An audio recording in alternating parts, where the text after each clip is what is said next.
Hello everyone এবং আপনাদের সকলকে স্বাগতম জানাচ্ছি আজকের ভিডিওতে। তো গত ভিডিওটা ছিল হচ্ছে কারিগরি এমপিও আবেদন বিষয়ে।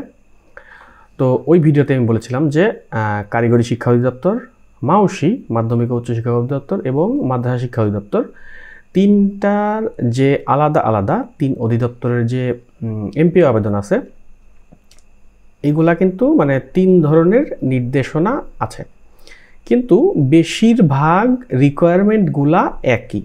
ওকে, অর্থাৎ আপনি এক জায়গায় যে সকল তথ্য লাগবে, ইটস ভেরি লাইকলি যে ওই তথ্যগুলা অন্যান্য সকল জায়গাতেই লাগবে। ওকে, তো আপনারা আর কি অনেকেই যোগাযোগ করেছেন কমেন্ট বক্সে বা ইনবক্সে যে এনটিআরসি এর সনদ কিভাবে ভেরিফাই করে। তো আজকে সেই বিষয়ে ভিডিও করছি। তো একই সাথে আসলে আমরা যদি আমাদের স্ক্রিনে একটু যাই, আমাদের যে চেকলিস্টটা ছিল এই চেকলিস্টের মধ্যে আমি একদম 1 থেকে শুরু করে 33 এখানে 34 পর্যন্ত সকল বিষয়ই থরলি বলে গিয়েছি। ওকে, তো এর মধ্যে বেশিরভাগই হয়তো অত ইন ডিটেইলসে যাওয়ার দরকারও নেই। আমি কিন্তু প্রত্যেকটা টপিকই আপনাদেরকে দেখিয়েছি, প্লাস এটার একটা স্যাম্পল কপি আমি ব্লগ পোস্ট আকারে দিয়েছি। আচ্ছা, এখন এর মধ্যে আসলে অনেক কিছুই আছে যেগুলা মানে শুধুমাত্র এক লাইন বললাম আর একটু দেখালাম, এতে হচ্ছে না, আর একটু মানে ডিপলি দেখালে ভালো হতো। তো তার মধ্যে কয়েকটা বিষয় হচ্ছে যে প্রার্থীর শিক্ষাগত যোগ্যতার সকল সনদপত্র ভেরিফিকেশন সহ, এটা একটা। আচ্ছা, এরপরে ব্যাংক প্রত্যয়ন, তারপরে নিবন্ধন সনদপত্র ভেরিফিকেশন। তো একে একে আমি প্রত্যেকটাতেই ইন ডিটেইলসে যাব, এই ভিডিওগুলো বেশি একটা বড় হবে না। তো তার আগে আর কি আমরা প্রথমে শুরু করব নিবন্ধন সনদ ভেরিফাই দিয়ে। তো আমরা শুরু করে দিই।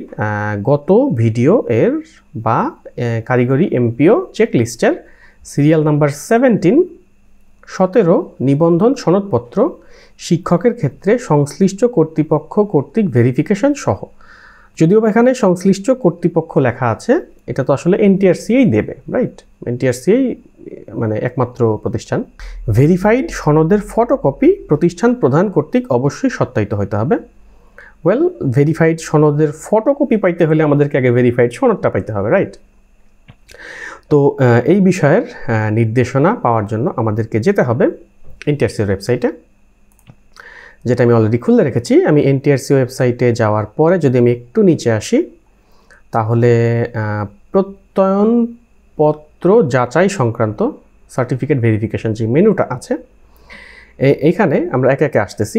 তো প্রথমে আমরা দেখে নিই যে প্রত্যয়নপত্র যাচাই সংক্রান্ত বিজ্ঞপ্তি, আমি নিউ ট্যাবে ওপেন করলাম।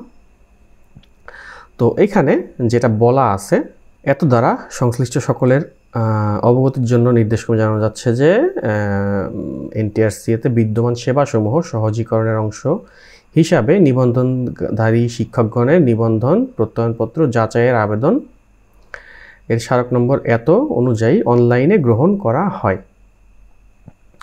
নিবন্ধন প্রত্যয়নপত্র যাচাইয়ের আবেদনসমূহের বিষয়ে অধিকতর নিশ্চিত হবার লক্ষ্যে প্রত্যয়নপত্রসমূহ যথাযথভাবে যাচাইয়ের সুবিধার্থে অনলাইনের পাশাপাশি হার্ড কপি সরাসরি বাহক মারফত ডাকযোগে প্রেরণ করার জন্য অনুরোধ করা হলো। আচ্ছা, তো এই যে 437 নম্বর স্মারকে বলা হয়েছে যে অনলাইনে গ্রহণ করা হবে, আর এইখানে বলা হচ্ছে অনলাইনের পাশাপাশি হার্ড কপিও প্রেরণ করতে হবে। তো দেখি যে এই নোটিশটাও এখানে আছে, এই যে সেই 437,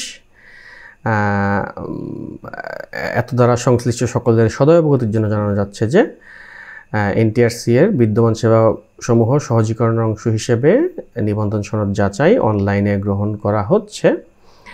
এটা খেয়াল করবেন নির্দেশনাগুলা। যে সকল প্রতিষ্ঠান তাদের প্রতিষ্ঠানের কোনো নিবন্ধনধারী শিক্ষকের নিবন্ধন সনদ যাচাই করতে ইচ্ছুক, তারা নিম্ন বর্ণিত ইমেইল ঠিকানায় সংশ্লিষ্ট নিবন্ধনধারী শিক্ষকের নিবন্ধন সনদ ও নিয়োগপত্র, অর্থাৎ আপনি যদি নিবন্ধন সনদ যাচাই করতে চান তাহলে মানে জাস্ট পাশ করেছেন বলে নিবন্ধন সনদ যাচাই করবেন এটা হবে না। নিবন্ধন সনদ ও নিয়োগপত্র মানে আপনার প্রতিষ্ঠান আপনাকে যে নিয়োগপত্র ইস্যু করেছে এইটা প্রতিষ্ঠান প্রদান কর্তৃক সত্যায়িত করে 300 DPI রেজুলেশনে স্ক্যান করে PDF ফরম্যাটে ফরওয়ার্ডিং সহ প্রেরণ করবেন। ঠিকানা হচ্ছে এইটা। আচ্ছা, যেই ইমেল ঠিকানায় চাহিদা প্রদানকারী প্রতিষ্ঠান নিবন্ধন সনদ যাচাই প্রতিবেদন পেতে ইচ্ছুক তা ফরওয়ার্ডিং পত্রে উল্লেখ করতে হবে। এটা কিন্তু মানে পয়েন্ট টু বি নোটেড, যেটাতে একটু পরে আসতেছি। এর জন্য কোনো ফি প্রদানের প্রয়োজন নেই। ফরওয়ার্ডিং পত্রে উল্লেখিত ইমেল ঠিকানা যাচাই প্রতিবেদন প্রেরণ করা হবে এবং NTRC এর ওয়েবসাইট থেকেও যাচাই প্রতিবেদন ডাউনলোড ও প্রিন্ট করা যাবে, যেটা আমরা একটু আগে দেখেছি, সেখানে আমরা যাব। তো এইটাতে বলল যে অনলাইনে করা হবে 21 জুন 2021-এ, আর 2 মে 2023-এ বলা হলো যে অনলাইনের পাশাপাশি মানে আপনি ইমেইলে দিবেন, এই যে এই ইমেইলে আপনি অবশ্যই দিবেন, এর পাশাপাশি হার্ড কপি সরাসরি বা বাহক মারফত অথবা ডাকযোগে প্রেরণ করতে হবে। মানে আপনি সফট কপিও প্রেরণ করবেন এবং হার্ড কপিও প্রেরণ করবেন, রাইট? এখন কথা হচ্ছে যে কী প্রেরণ করবেন সেটাতে আসতেছি। তো প্রেরণ করতে হবে যেটা, আমি একটা নমুনা সফট কপি আপনাদের থেকে দেখাচ্ছি। আচ্ছা, এটা হচ্ছে সেই আবেদন। আমি একটু বড় করে দিই আপনাদের সুবিধার্থে। আমি সফট কপিটা আপনাদেরকে দিয়ে দিব ডেসক্রিপশন বক্সে, বা ডেসক্রিপশন বক্সে ব্লগ পোস্টের লিঙ্ক দেওয়া থাকবে, আপনি সেখান থেকে এটা কপি করে নিতে পারেন। অলরাইট, তো এখানে আপনাকে বরাবর চেয়ারম্যান NTRC বরাবর দিতে হবে যে শিক্ষক নিবন্ধন সনদ যাচাই করার জন্য আবেদন। তারপরে যে অমুক কলেজে, এখানে কলেজের নাম, পঞ্চম গণবিজ্ঞপ্তিতে বেসরকারি শিক্ষক নিবন্ধন ও প্রত্যয়ন কর্তৃপক্ষ কর্তৃক সুপারিশকৃত হয়ে যোগদানকৃত প্রভাষকের নিবন্ধন সনদ যাচাইপূর্বক প্রতিবেদন প্রদানের জন্য ছক মোতাবেক তথ্য প্রস্তুত করে প্রেরণ করা হলো। সেই ছক, প্রভাষকের নাম, এখানে শিক্ষকের নামও দিতে পারেন, সহকারী শিক্ষক, এর মানে প্রযোজ্য ক্ষেত্রে আর কি। নিবন্ধন সনদের রোল রেজিস্ট্রেশন, পরীক্ষার সন ও ব্যাচ নাম্বার, এগুলো আলাদা আলাদা করে দিয়ে দেবেন। রোল রেজিস্ট্রেশন, সন, ব্যাচ, পদবি, প্রভাষক বা সহকারী শিক্ষক, বিষয়, এখানে বিষয়ের নাম। এমত অবস্থায় যাচাইপূর্বক প্রতিবেদন প্রেরণের জন্য সবাই অনুরোধ করা হলো। সংযুক্ত দিতে হবে, কিন্তু মনে আছে কিনা আপনাদের, কেবলই আমরা দেখেছি যে নিবন্ধন সনদের সত্যায়িত অনুলিপি প্রতিষ্ঠান প্রদান কর্তৃক এবং নিয়োগপত্রের সত্যায়িত অনুলিপি। তো নিয়োগপত্র এবং নিবন্ধন সনদের সত্যায়িত অনুলিপি সংযুক্ত করে এইখানে স্বাক্ষর করবেন হচ্ছে প্রতিষ্ঠান প্রধান, সেটা প্রধান শিক্ষকও হতে পারেন, আবার প্রিন্সিপাল হতে পারেন। তো এখানে স্বাক্ষর, নাম, কলেজের নাম, ঠিকানা এবং ইমেইলটা গুরুত্বপূর্ণ। একটু আগে বলেছিলাম যে রিপোর্টটা এই ইমেইলেই প্রেরণ করা হবে। তো এই ইমেইলে প্রেরণ করা হবে অথবা NTRC এর ওয়েবসাইট থেকে আপনি সরাসরি দেখতে পারবেন। তাহলে এখন আমরা চলে যাই NTRC এর ওয়েবসাইটে, প্রত্যয়নপত্র যাচাই সংক্রান্ত। তাহলে প্রত্যয়নপত্র যাচাই প্রতিবেদন, আমি যদি এখানে যাই, এখানে গেলে এখানে দেখেন যে সর্বশেষ সকল আর কি যেই প্রত্যয়নপত্রগুলো যাচাই করা হয়েছে সেই যাচাই প্রতিবেদনগুলো এখানে আছে। এখানে আপনি নাম দেখতে পারবেন যে কোন কলেজ থেকে এটা প্রেরণ করা হয়েছে। আর এই যে স্মারক নম্বর, এটা কিন্তু ক্লিকেবল লিঙ্ক, আপনি এখানে ক্লিক করলে এই পত্রটা চালু হবে। আচ্ছা, তাহলে এখানে একটা চালু হলো, আমি সর্বশেষে ওপেন করলাম।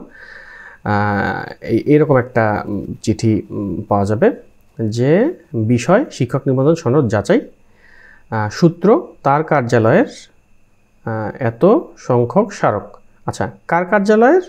এই যে এই তার কার্যালয়ের, মানে যার বরাবর প্রেরণ করা হচ্ছে তার কার্যালয়ের, অর্থাৎ এই কলেজ থেকে এই স্মারকে আমি একটু আগে যেই সফট কপি দেখালাম সেই সফট কপি অনুযায়ী একটা চিঠি প্রেরণ করা হয়েছে, যেটা আর কি ওইখানে এই দুইজন শিক্ষকের তথ্য সেখানে ছিল। তো এখন আমরা দেখতে পাচ্ছি যে এখানে নাম, পিতা ও মাতার নাম, রোল রেজিস্ট্রেশন, সন ও পরীক্ষা, পদ ও বিষয় এবং NTRC এর মন্তব্য, সনদটি যাচাই শেষে সঠিক পাওয়া গেল। এই একই চিঠি এই QR কোডের মাধ্যমে স্ক্যান করেও পাওয়া যাবে। তো এটা কিন্তু সকলের ক্ষেত্রেই লাগবে as far as I am concerned, মানে যারা জেনারেলে আছেন মাদ্রাসায় বা কারিগরি সকলের জন্যই এইটা লাগবে, এবং ফিউচার রেফারেন্সের জন্য অবশ্যই এইটার সফট কপিও সংরক্ষণ করে রাখবেন। অ্যান্ড আই হোপ যে আর কি শিক্ষক নিবন্ধন সনদ যাচাই নিয়ে এখন আর আপনার কোনো সমস্যা থাকার কথা না। এখন আশা করছি যারা এখন পর্যন্ত শিক্ষক নিবন্ধন সনদ যাচাই করেননি তারা খুব দ্রুতই এটা করে ফেলতে পারবেন। ভিডিওটি শেষ পর্যন্ত দেখার জন্য ধন্যবাদ। পরবর্তীতে নতুন কোনো ভিডিও নিয়ে দেখা হবে। Thank you.